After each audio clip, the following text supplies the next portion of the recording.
Se Deus criou Satanás perfeito, de onde veio o seu mal? Se Deus é perfeito, como o mal entrou no mundo? De onde veio o desejo inicial de maldade de Satanás? Como todos os anjos, Deus criou inicialmente Satanás por meio do ministério de seu Filho Jesus Cristo, conforme confirmado em João 1, versículos 1 a 3. No começo, aquele que é a palavra já existia. Ele estava com Deus e era Deus. Desde o princípio, a palavra estava com Deus. Por meio da palavra, Deus fez todas as coisas, e nada do que existe foi feito sem ela. Todas as criaturas devem sua existência a Deus, e nada foi criado sem Ele. Importante destacar que todas as criações de Deus eram perfeitas, inclusive Lúcifer, que mais tarde se tornaria Satanás. Se é assim, como a imperfeição e o mal entraram no mundo?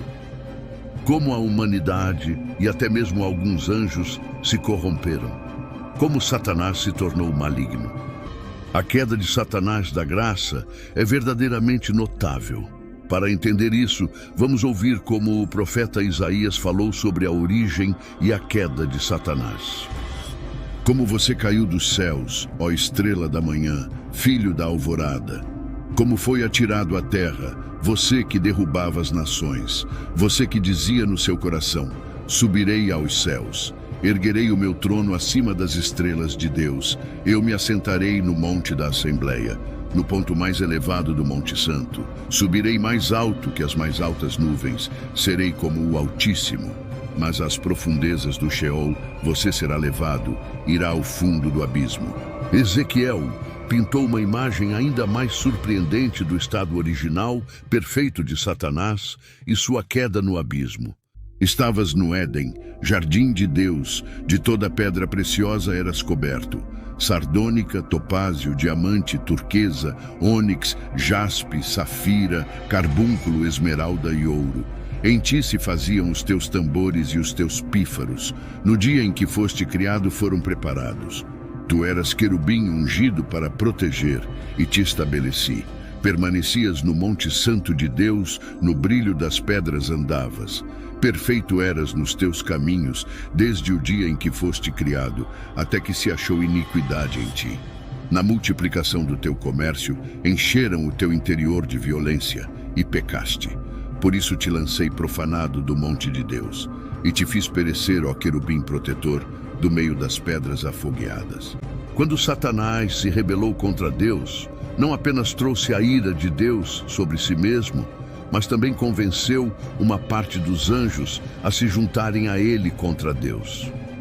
Algumas estimativas sugerem que cerca de 1/3 dos anjos seguiram Satanás em sua rebelião. Neste ponto, Satanás e seus anjos se tornaram verdadeiramente malignos e opostos em relação a Deus, ao seu plano divino e aos seres humanos que ele criou. A palavra perfeição captura as qualidades pessoais e morais excepcionais de Satanás em sua criação. Ele não era apenas cheio de sabedoria, mas também irradiava uma beleza deslumbrante. Possuía o selo da excelência, sendo perfeito em beleza e irrepreensível em seus caminhos desde o dia de sua criação. Tanto Isaías quanto Ezequiel testemunham que ele ocupava a posição mais elevada entre todos os seres criados no universo. Fica claro também que ele tinha um relacionamento especial e próximo com Deus. Ele residia na montanha sagrada de Deus, que simboliza o lugar da glória visível de Deus. No entanto, sem explicar explicitamente como ocorreu, o relato revela que a iniquidade foi encontrada nesse anjo supostamente perfeito. Como isso aconteceu? A melhor pista pode ser encontrada em Ezequiel 28:17, onde afirma: Você ficou orgulhoso por causa da sua beleza, e a sua fama o fez perder o juízo. Então, eu o joguei no chão a fim de servir de aviso para outros reis. Devido à natureza orgulhosa e egocêntrica de Satanás, sua sabedoria foi ofuscada. Ele se tornou obcecado consigo mesmo, meditando sobre sua própria beleza em vez de focar na glória de Deus. Isso levou à sua queda. Essa história destaca o perigo do orgulho e da auto-obsessão. Em Lucas 10:18, Jesus descreveu testemunhar a queda de Satanás do céu como um relâmpago.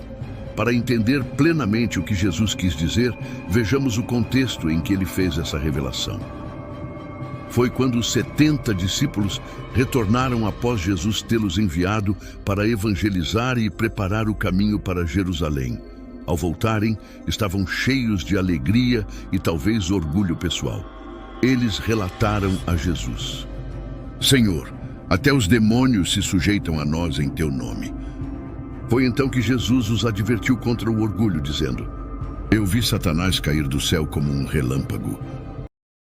Jesus estava alertando contra o orgulho excessivo, indicando que o prazer com sua autoridade sobre os demônios não deveria levá-los a um orgulho excessivo. O orgulho é um pecado que pode levar a outros pecados, assim como o excesso de arrogância causou a queda de Lúcifer e sua expulsão do céu. Os discípulos deveriam ter cuidado para evitar esse perigo em seu ministério. Lúcifer havia se exaltado devido ao seu orgulho, e eles deveriam aprender com sua queda e permanecer humildes em seu ministério.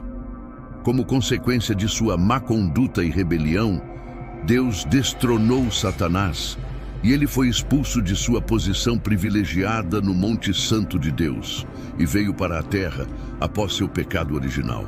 Seu castigo o aguarda na forma de fogo eterno, como mencionado em Mateus 25:41. Satanás trouxe o mal para o mundo, mesmo sendo perfeito em sua criação, porque o mal se originou nele à medida que ele desenvolveu orgulho e arrogância, transformando algo de beleza e perfeição em pecado e imperfeição. Eis algumas das coisas que o orgulho levou Satanás a contemplar e tentar contra Deus. 1. Ele disse: Subirei aos céus, mesmo já tendo acesso à presença de Deus. Satanás buscava residir no lugar de Deus. 2. Erguerei o meu trono acima das estrelas de Deus.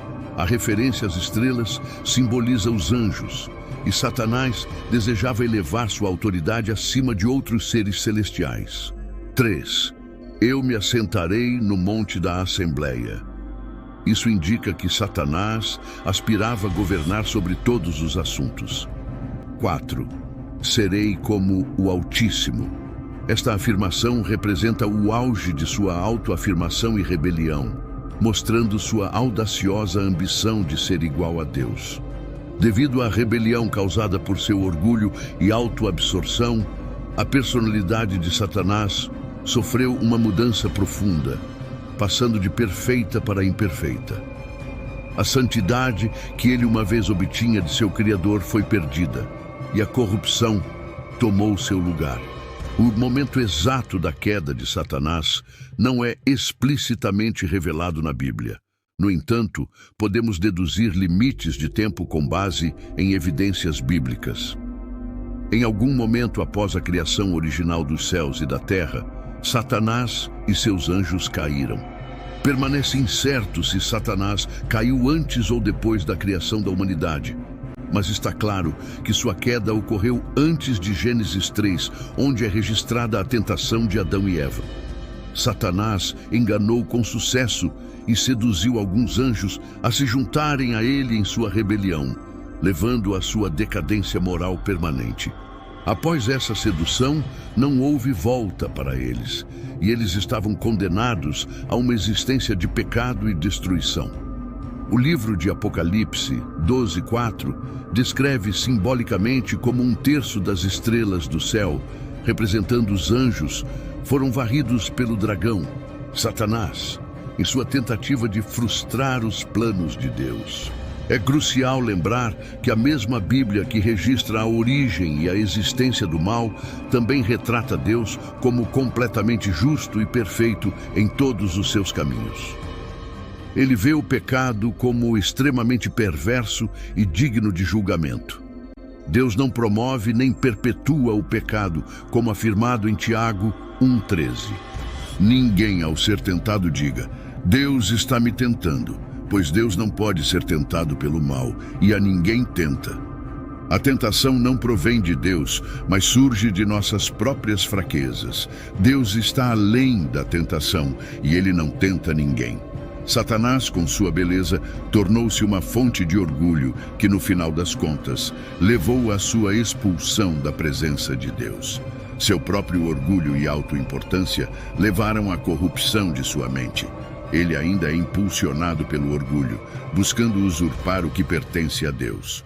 Compreender o orgulho de Satanás serve como uma lição de cautela para nós, ajudando-nos a evitar tal orgulho em nossas próprias vidas, por meio da presença capacitadora do Espírito Santo.